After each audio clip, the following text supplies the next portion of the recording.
Olá pessoal, tudo bem? Eu espero que você esteja bem. Seja bem-vindo ao canal Gnóstico. Se você não é inscrito no canal, se inscreva, toque o sininho de notificação, deixe o seu like, compartilhe o vídeo, divulgue o canal.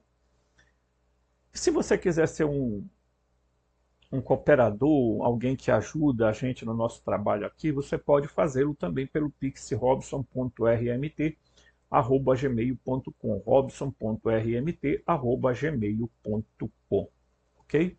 Na capa do vídeo, na thumbnail, está lá também a nossa chave Pix. Bem, nós estamos falando aí sobre impacto gnóstico, né? E a gente está vendo todo o trabalho que os gnósticos tiveram para desmascarar o Deus deste século, né? O Deus que cegou o entendimento, tá, das pessoas para que não vejam a luz de Cristo. Então, essa é uma palavra muito forte, né? Quando Paulo mostra que não só a crucificação de Jesus foi um fato social, político e etc., mas que isso é um fato cósmico. Né?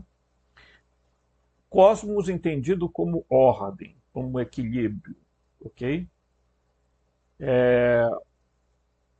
E eles revelaram que os seres, esses seres que são chamados de arcontes pelos gnósticos, nada mais são do que seres, tá, que têm forma, mas que são controladores de mente, sugadores de energia vital das pessoas. Okay? Então é importante a gente entender isso para todo o trabalho que a gente está desenvolvendo no na nossa missão aqui, nos nossos estudos. Okay?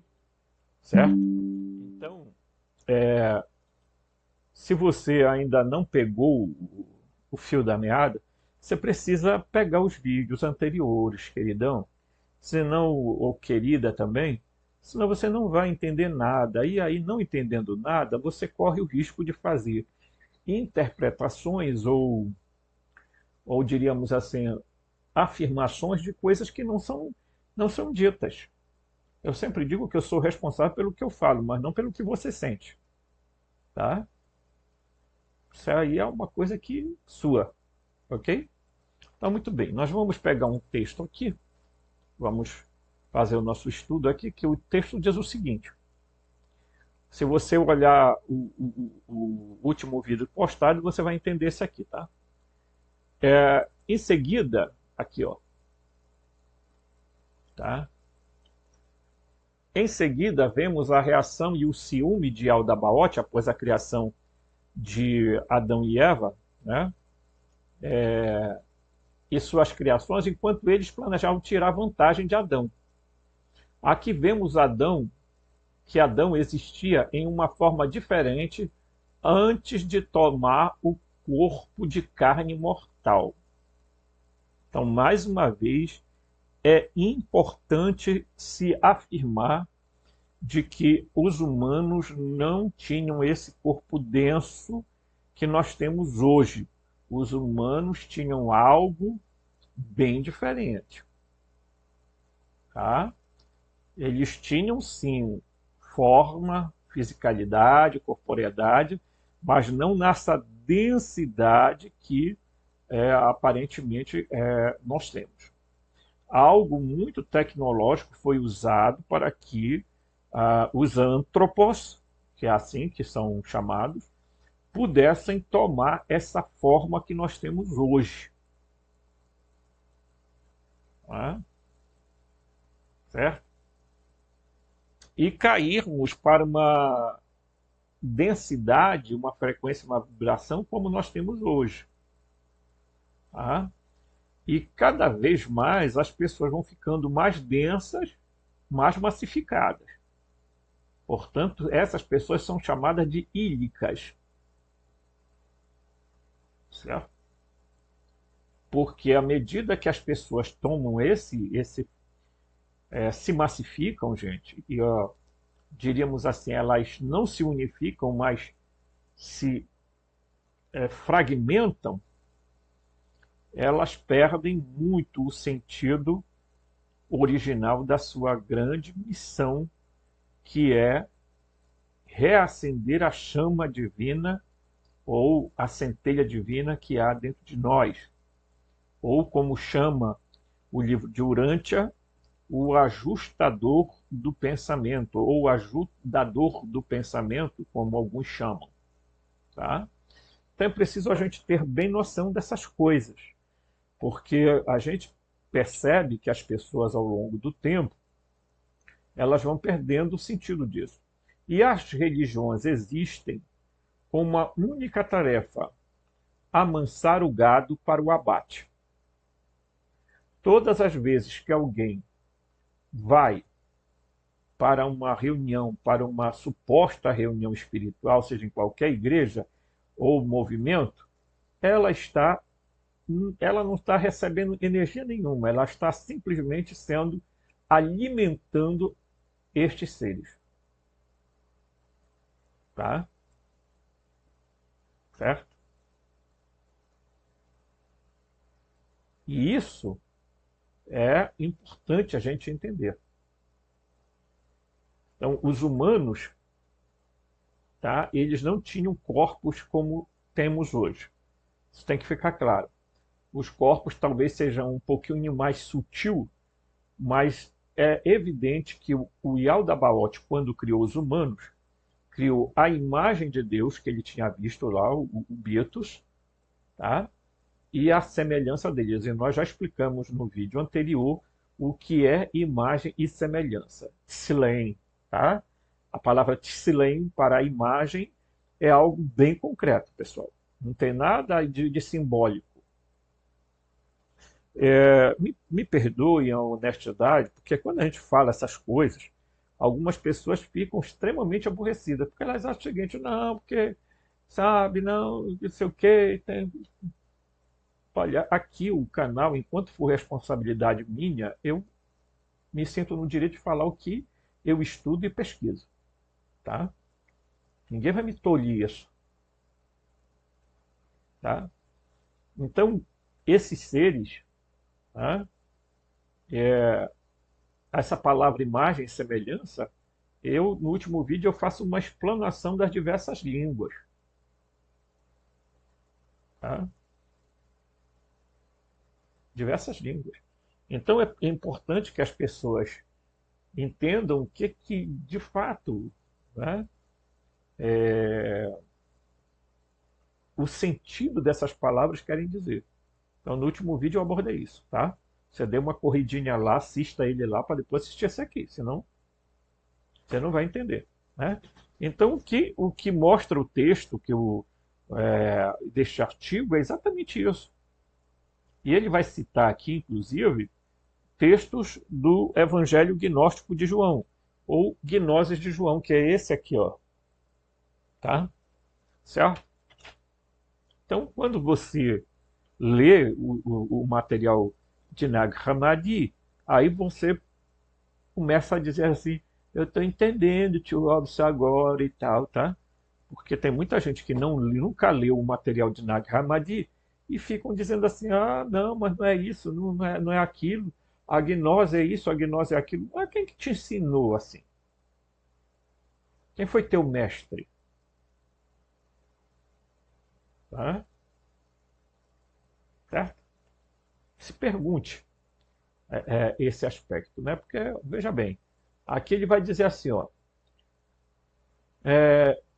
aqui, então, vemos que aqui, então, Adão existia em uma forma diferente antes de tomar um corpo de carne mortal. Mas, ao mesmo tempo, aprendemos que a luz, ou o poder que estava dentro dele, permaneceu nele e seu plano foi frustrado. Né? Plano de quem? Do Yaldabaoth, frustrando-os ainda mais porque eles não conseguiram compreender a luz que Yaldabaoth originalmente roubou de sua mãe quando ela não criou, emanou, tá, ignorantemente o mesmo poder que Aldabaoth soprou no corpo imóvel, né, que Aldabaoth e suas criações fabricaram para lhe dar vida. Então, quer dizer, foi o que o Aldabaoth sopra para dentro do corpo inerte, o corpo bioeletroquímico, o corpo biomecânico. Ele sopra e faz um, um, um momento ali, né? A própria Bíblia descreve isso, e os gnósticos também descrevem, mas só que eles mostram que o que ele soprou, na verdade, foi uma energia aeônica poderosa, uma energia pleromática, tá, para dentro dos humanos, tá? Daquele Adão ali que ele havia criado. É como se, pessoal, vamos dizer, você cria um corpo, mas você precisa fazer uma ressuscitação. Vamos lá, um exemplo de ressuscitação dentro de um hospital. Aquele corpo está inerte, tá? Está sem vida, não tem batimento, não respira. Então você usa um choque elétrico, né? Uma carga de energia possante, e aí o coração, o sangue volta a circular e a pessoa começa a respirar. Então, é uma carga de energia como essa que o Yaldabaoth jogou para dentro dos antropos. E aí ele ficou chateado pelo que ele viu, né? Porque depois da criação, ele olha e vê que os humanos, né? E a bichinha deu uma doidice aqui, mas não se preocupe, que nós vamos já voltar ao normal, né? De vez em quando ela apronta uma dessa aqui, mas eu sempre ajeito, sabe? Então, é, vamos já voltar ao estágio normal. Vamos lá, vamos. Isso, agora, tá vendo? Gente, tem gravações que tá tudo bem, tudo ótimo. Mas tem gravações que às vezes vai pro ralo. E eu não paro, eu não faço edição, porque senão eu acabo cortando coisas importantes da reflexão, tá? Então você vai ver sempre uma pessoa muito natural aqui falando, que eu não tenho edição de nada, tá? Eu gosto de ser bem autêntico, eu não faço maquiagem das coisas, tá? Então, nós vamos observar algumas coisas interessantes, tá? Nós vamos olhar agora, por exemplo, o que é o conceito de antropos, né? Quem são esses antropos que os gnósticos falam que existe no pleroma? O primeiro antropos, o segundo antropos, né? Eles falam que lá existe o Adão, né? O modelo primordial, que é o Adão, né? Então parece que dá a impressão de que os antropos são diferentes do Adão, né? Porque esse ser, ele toma um nome, ele é o ser adâmico, tá? É o Adão primordial, o primeiro Adão. O segundo e o terceiro Adão foram aqui já na Terra. Então nós provavelmente, né, algumas pessoas têm dificuldade de entender os documentos gnósticos exatamente para ter muitas repetições de determinadas coisas, conceitos que as pessoas nem se preocupam de procurar entender. O que elas querem é ler simbolicamente. Então, simbolicamente tudo passa, meu amigo, né? Vai que é uma beleza, tá? Mas quando se trata de fazer uma pesquisa séria, ninguém quer se dar o luxo de fazer isso, né? Então vamos lá. E aí eu vou pegar aqui agora uma outra coisa, né? Que é um texto, né? Aqui eu vou aqui pegar, tá? No Word, tá? No Word. E aqui eu vou passar um instantinho, porque aqui é o seguinte. O texto aqui, ó, eu vou pegar aqui, né? Nem é esse aqui. Deixa eu pegar aqui. Eu acredito que seja esse aqui. Aqui, tá aqui, ó, né? Então diz aqui, ó, o significado de antropos.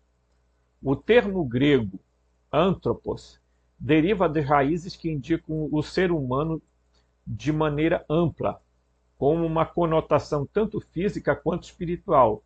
Literalmente pode ser traduzido como homem ou ser humano, tá? Mas seu uso no pensamento grego, filosófico, e mais tarde no gnosticismo, se amplia para incluir a ideia de humanidade em estado potencial espiritual. Quer dizer, o que ele está fazendo quais afirmações aqui, tio Robson? É que ele está dizendo que já ali há seres que potencialmente são a humanidade, tá? Por isso que antropos está relacionado com a eclésia, tá? Ok? Mas não com a igreja institucional. Não é isso que os gnósticos querem dizer, tá? Mas se você dá uma olhada nos materiais, eu sempre mostro aqui algumas figuras e tudo mais, você observa que exatamente os antropos, o antropos é um eon que tem a contraparte a eclésia, tá? Então, em algumas filosofias gregas, especialmente o estoicismo e no platonismo, o antropo era visto não apenas como uma criatura biológica, mas como um ser que possuía uma alma com o objetivo de alcançar o estado da perfeição ou união com o divino, tá? Outra coisa que aparece muito nos textos gnósticos é o primeiro homem nos textos gnósticos. O primeiro homem, ou proto-antropos, que é assim que está lá, né? Proto-antropos, né? Muito interessante essa reflexão. É uma figura espiritual e celestial. Ele não é um homem terreno e físico, não, tá? Ao contrário, ele tem forma. Então, eu insisto em dizer, não existe essas ideias de um suposto ser espiritual, sem sei o quê. Gente, isso é fantasia da cabeça de gente tola que quer viver nesse mundo de ilusão, tá? Então, ele tem sim corpo físico, tá? Adão, mas é uma entidade preexistente, muitas vezes associada à sabedoria divina, a Sofia, que se manifesta de uma forma mais pura e transcendente. Esse primeiro homem é frequentemente visto como um ser divino ou celestial, o contrário ao Adão bíblico, que é criado a partir da terra e da matéria. Nos textos gnósticos aparece o primeiro homem e o segundo homem. O primeiro homem e o segundo homem é uma das características centrais da cosmologia gnóstica. Esse dualismo reflete uma diferença significativa do ser. Mas, veja bem, o primeiro homem, ou o antropos, tá? É frequentemente visto como uma entidade transcendente celestial, que representa a essência humana do seu estado divino. Este ser espiritual, livre da corrupção e da matéria, tá? Então, no Evangelho de Tomé, no Evangelho de João, gnóstico de João, ele é chamado de primeiro homem, tá? Aí vem o segundo homem, só que aqui ele está confundindo o primeiro homem e o segundo homem como sendo o Adão, e não é isso que está escrito, tá?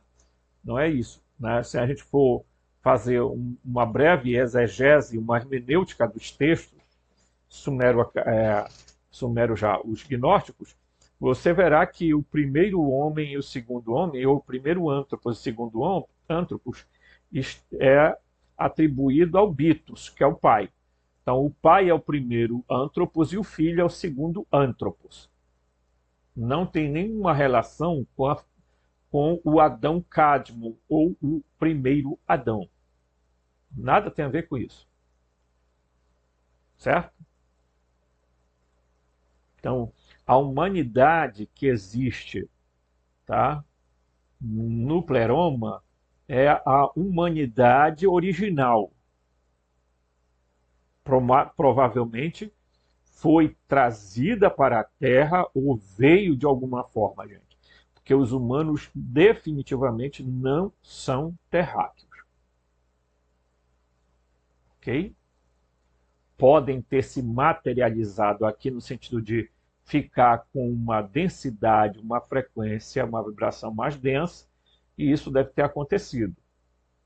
Tá? Porque veja, se você tem, vamos supor que você tem, vamos supor assim, né? Vamos começar aqui riscando.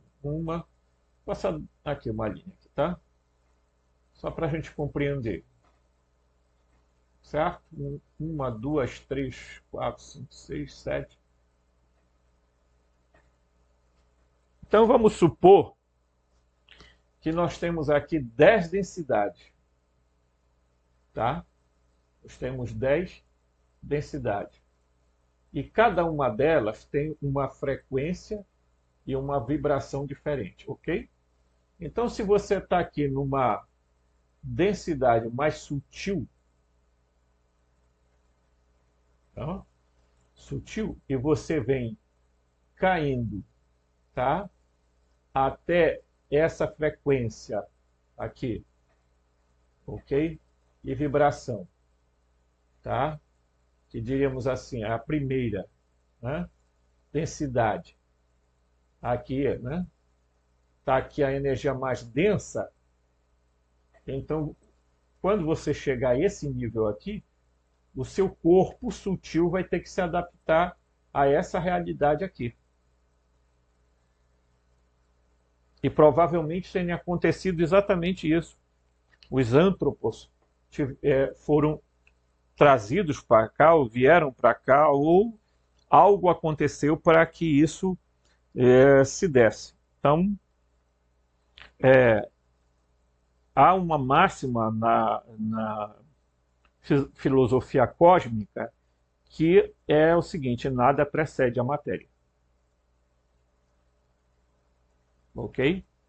Então, importante isso do ponto de vista para a gente entender o que é que esses conceitos têm a ver com essa realidade que nós estamos entendendo agora, né? Como é que o Yaldabaoth pega ali os seres, e aí você talvez entenda por que a suposta, diríamos assim, ideia de que houve uma manipulação genética, tá? E vale lembrar também que, por exemplo, o próprio livro de Urântia vai dizer que Adão e Eva não eram originários da Terra. Eles chegaram aqui e já tinham terráqueos aqui, tá? Eles vieram para cá com uma missão específica. Qual era a missão? Fazer com que o sangue violeta deles pudesse fazer a evolução da espécie humana. E não foi o que aconteceu. Tá? Então, importante a gente entender isso aqui, tá? Aí nós vamos ver o Adão bíblico, né? O Adão terrestre, né? Que aqui, ó, o Adão terrestre, nos textos gnósticos, o demiurgo é a divindade inferior e frequentemente considerado o criador do mundo físico, incluindo Adão. Ao criar a humanidade em sua forma material, o demiurgo não teria conhecimento da existência do verdadeiro primeiro homem, tá? Que ele está confundindo com o primeiro Adão, que nada tem a ver com o primeiro e o segundo antropos, que estão ligados a outra questão, tá? Vamos dar um pulinho aqui, tá? Aqui. A palavra antropos tem a origem na língua grega antiga e está intimamente ligada ao conceito de humanidade. Sua etimologia sugere uma associação com os sentidos de ver ou olhar, possivelmente ligada à ideia de um ser humano capaz de perceber o mundo e a si mesmo. O termo antropos é considerado um composto de duas partes, tá? Derivada de andros, que significa homem ou masculino, embora antropos se refere a todo ser humano, independente do sexo. E o prefixo an pode ser, a conotação pode ter a conotação de em direção a ou relacionado a, tá? Sugerindo uma conexão com a ideia de humanidade em seu conjunto, tá? Certo? Então, aqui tem uma análise da palavra, da semântica da palavra antropos no contexto geral, etc. Tá? Mas, de princípio, a gente já entendeu o que ocorre aí, né? Certo? Então, bora dar um pulinho aqui para a gente ir mais aqui, tá? Certo? Então, vamos lá. Eu quero pegar uma parte aqui, pessoal, que é muito importante a gente dar uma abordada para facilitar a nossa compreensão, tá? Eu vou subir aqui todo o conteúdo que tem para cá, que são importantes, mas que depois a gente vai entender, né? Ó, se a gente pegar a palavra homem, por exemplo, né? É anthropos em grego, tá? Se você pegar a palavra humanos, é anthropinos. Sentido filológico desse termo refere-se ao relacionamento ao homem, sua natureza e sua característica, tá? Enquanto que a palavra Adão é Adão, certo? Eva, tá? Tem os seus sentidos. Por exemplo, na palavra homem em hebraico é Adão, tá? É Adão, certo? Humano é Enoch, tá? Ok? Então você vê que tem Eva, tem Cava, né? Ou algumas vezes Avá, né? Também tem um sentido um pouco essa conotação, tá? No aramaico tem o mesmo sentido, tá? Antropos, humano, tá? Certo? Adão, Adama, Eva, Avá, né? Aqui, ó, sentido de Abá, né? E, por exemplo, na língua suméria, homem quer dizer Lu, né? Certo? Por isso que o primeiro homem lá, em alguns escritos, é chamado de Lulu, tá? No sentido de humano, tá? Homem ou ser humano. E quanto que o humano é Dingirlu. Dingirlu. Sentido filosófico, Dingirlu poderia ser traduzido como homem divino ou homem criado pelos deuses. Porque tem a palavra Dingir aqui, que quer dizer divindade. E Lu, que quer dizer humano. Então, esse sentido também é homem divino ou homem criado pelos deuses, certo? Adão é Lu também, olha aqui, ó, tá? Né? Pode ser associado à origem humana. Eva é Nilu, né? Senhora do homem, tá? No acádio acadiano é muito, né? Humano também tem ali, né, o seu sentido, né? Tá até aqui, olha, os riscos, né? Muito, né, nas escritos cuneiformes, né? Etc. No árabe, né? O homem é chamado de insan, o humano é chamado de bashar, tá? Adão de Adão e Eva de Avá, né? Certo? Então, eu estou colocando isso aqui, gente, tá? Para que a gente entenda algumas coisas importantíssimas neste sentido, tá? Aí eu vou dar uma baixadinha aqui para a gente dar uma olhada numa outra questão aqui, tá? Tem a ver com isso aqui, ok? Mas eu vou baixar aqui para a gente olhar aqui, ó.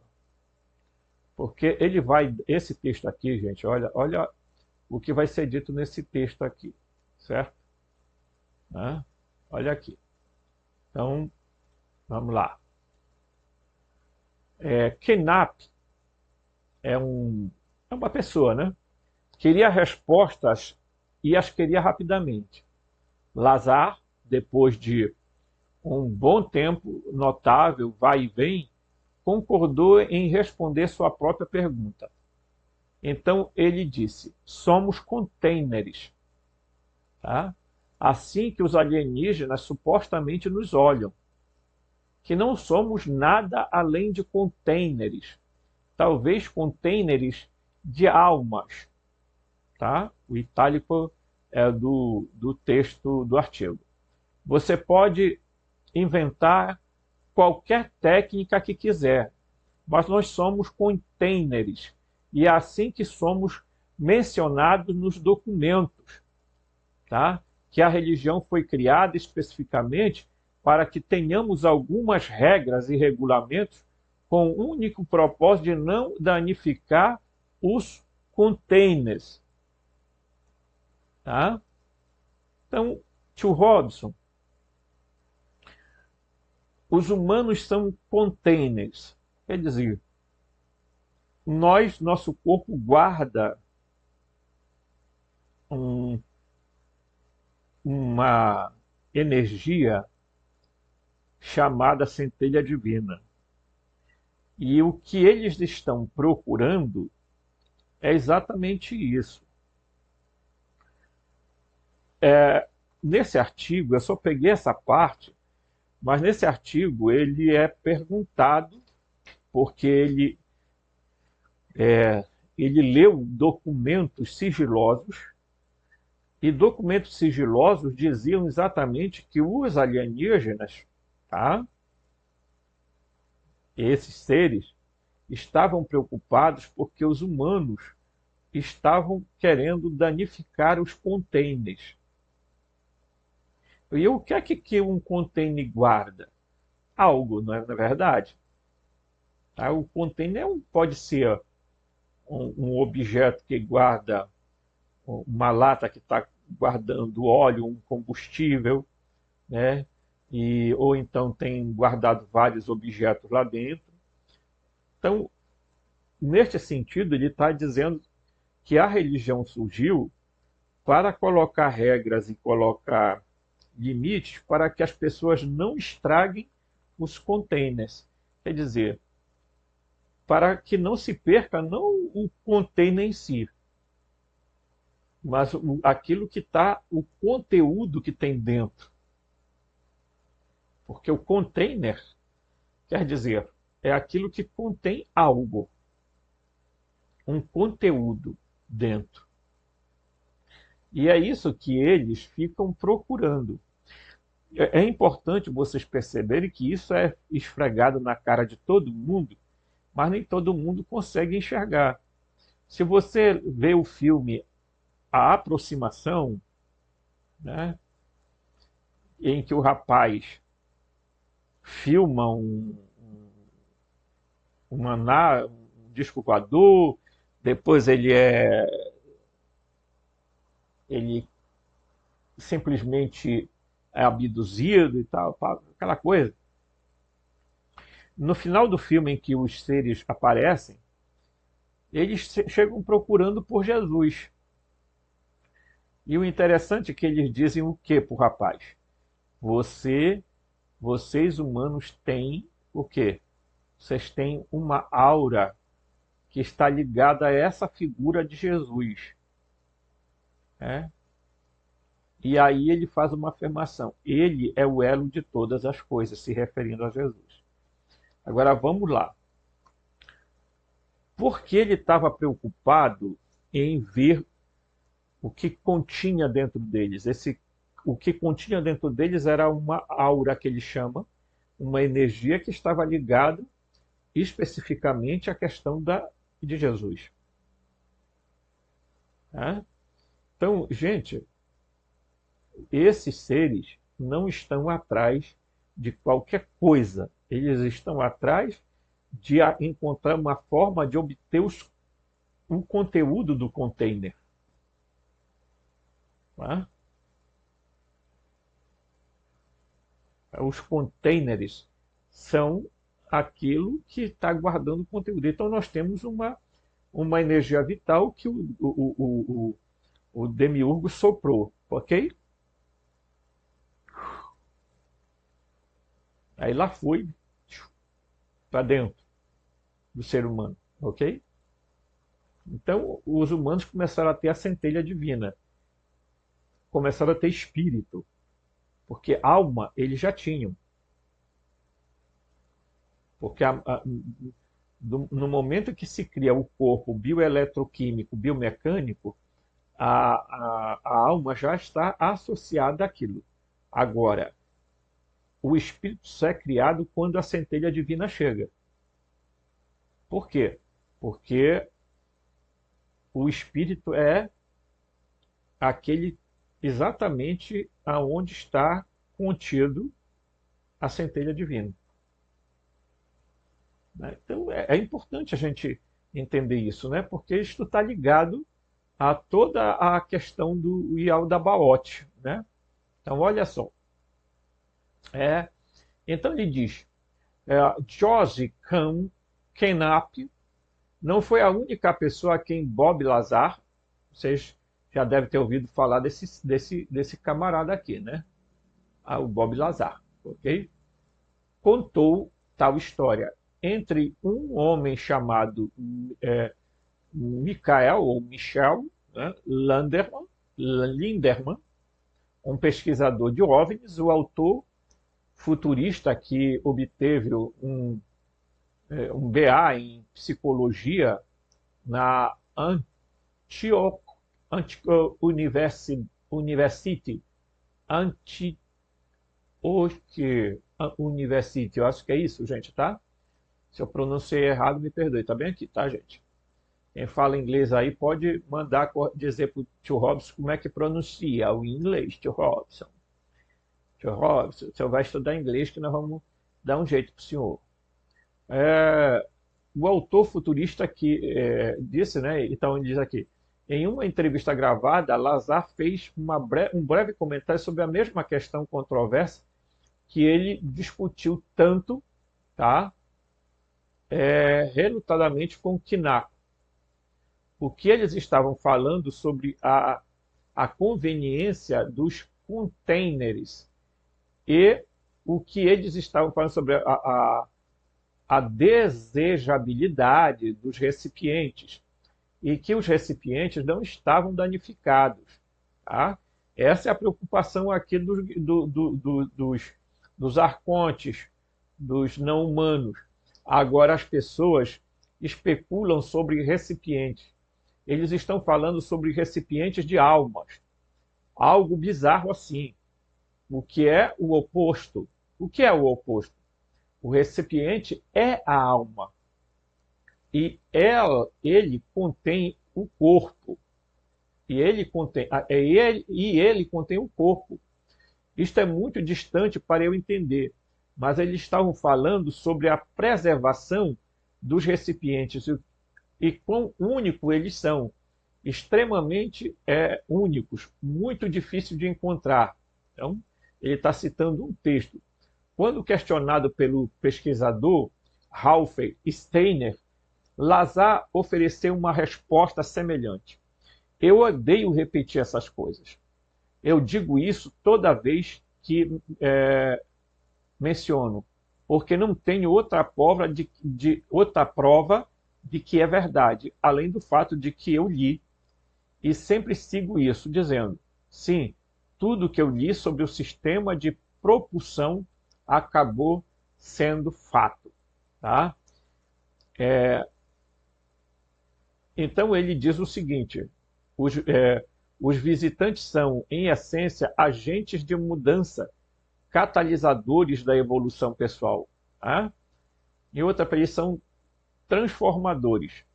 Então, o que é que nós estamos observando? tá?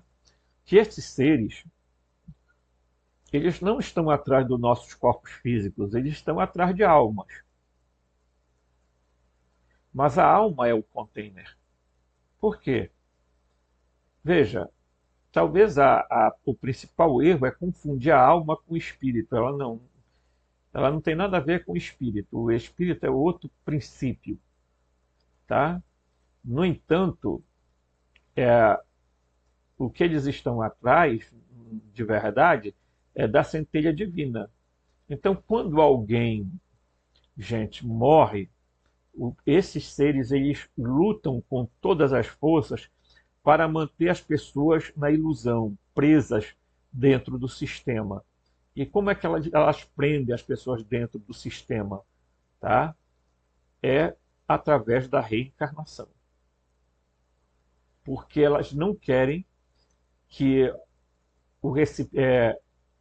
perder os recipientes. Tá? Então imagine que você tem um perfume muito caro, né? Certo? E aí aquele perfume caro, você não quer deixar que espalhe, né? Então você fica passando de vidro para vidro, né? No entanto, eu volto a dizer, a reencarnação não é uma evolução, ela é uma penalidade, ela é uma aberração, ela é um castigo, ela é uma punição e ela não resolve o problema da evolução. Isso é uma ilusão. E dizer que esses seres não conhecem a reencarnação é brincar com a inteligência humana. Eles conhecem muito bem o que é reencarnação, porque eles montaram esse esquema reencarnatório. Tá? Simples assim. Então, vim dizer, oh, nossa, eles não são tal. Não, não tem nada disso, ok? Deixa eu ver aqui, né? Eu não vou ler essa parte aqui, mas a gente tem aqui, né?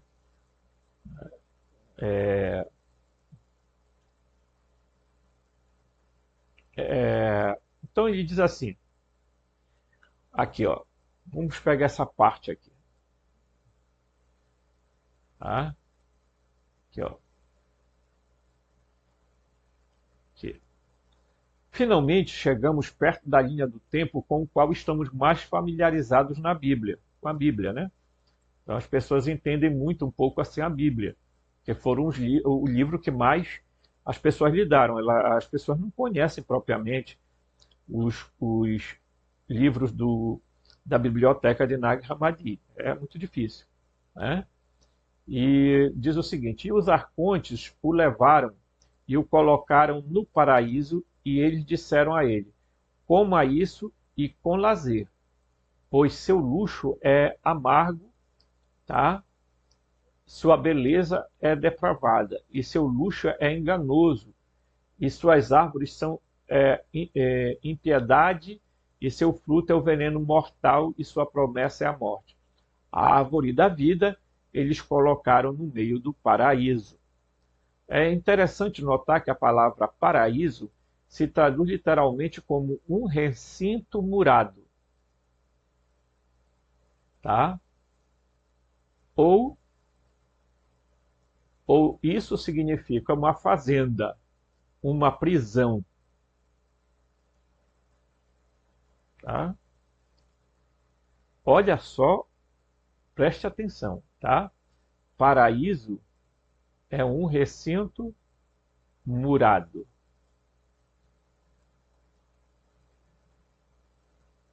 Então, o que era o Jardim do Éden, tio Robson, era uma fazenda, era uma prisão,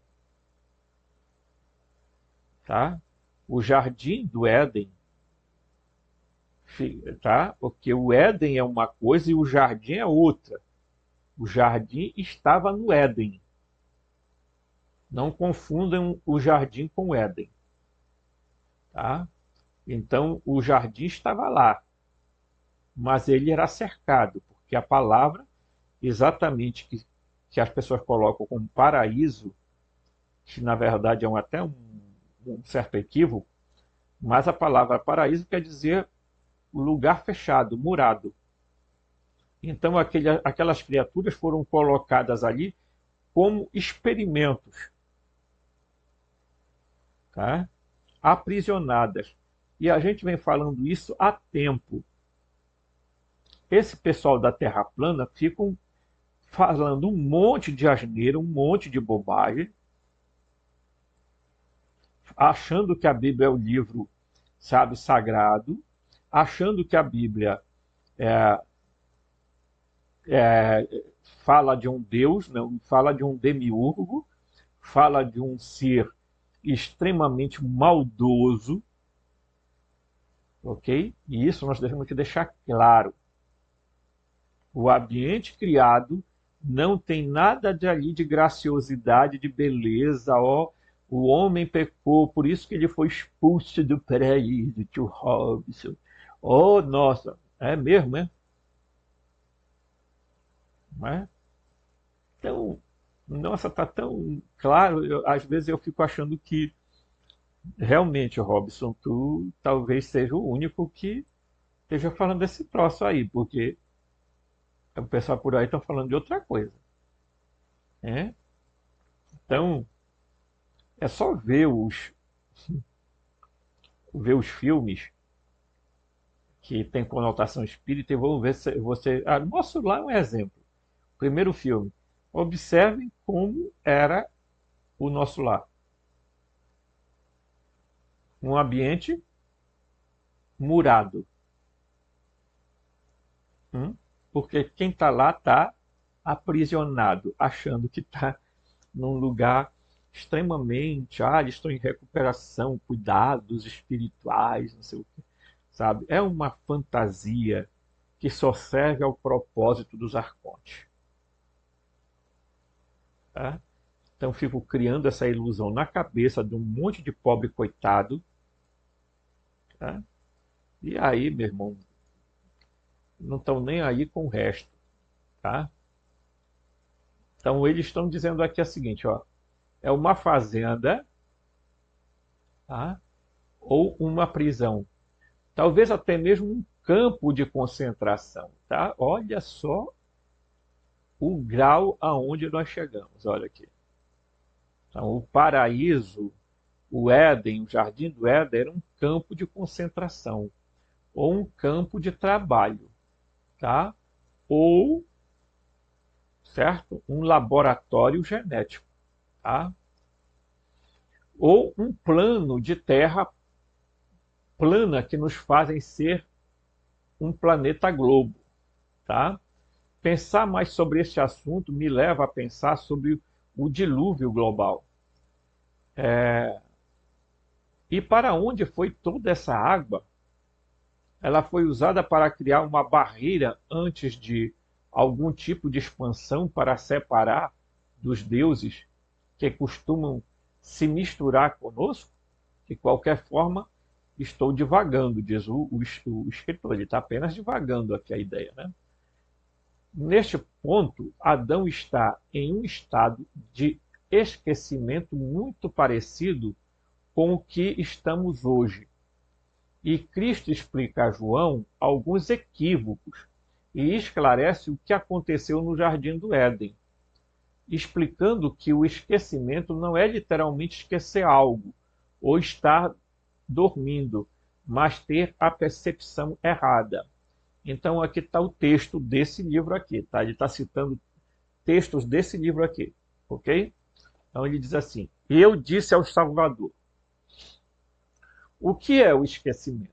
E ele disse: Não é da maneira que Moisés escreveu e você ouviu, pois ele disse em seu primeiro livro, ele fez dormir, mas foi em sua percepção, pois também lhe disse por meio do profeta: Farei pesar sobre os corações para que não prestem atenção e não vejam. Quem está dizendo isso? O demiurgo, o Yaldabaoth, tá? Então isso aqui tem a ver com a percepção e não a ver com o estado de dormir no sentido literal. Então a epinóia da luz se escondeu nele Adão, e o arconte-chefe queria tirá-la de sua costela, mas a epinóia da luz não pôde ser apreendida. Embora a escuridão o perseguisse, né, ela não a pegou. E ele trouxe uma parte do seu poder para fora dele. E ele fez outra criatura na forma de uma mulher, de acordo e semelhança da epinóia que lhe havia aparecido. E ele trouxe a parte que havia tirado do poder do homem para a criatura feminina, e não como Moisés disse da costela. Tá? Então, portanto, ele está dizendo aqui, acima vemos Cristo esclarecendo o Antigo Testamento, explicando como Eva foi criada e por que ela foi criada. Porque Yaldabaoth estava tentando roubar o poder que ele originalmente tomou de sua mãe. Depois que isso aconteceu, Adão ficou sóbrio e reconheceu como sua contra-imagem. E através do poder que estava em ambos, eles provaram que o texto chama de conhecimento perfeito. É por isso que eles são superiores a Yaldabaoth e suas criações, o que enfureceu tremendamente Yaldabaoth e suas criações. Então, portanto, se alguém está esperando seres extraterrestres chegarem na Terra para salvar os humanos, nossa, estão tão preocupadinhos com a gente, né? Estão querendo nos dar uma chance, né, de vida e tudo. Eu acho que você está indo por rumo errado, meu querido. Abra seu olho enquanto é tempo. Né? Levanta-te tu que dorme, e Cristo te resplandecerá, brilhará. Né? Tem muita gente desperta, dormindo, sonhando, vivendo numa ilusão. Forte abraço e até o próximo vídeo.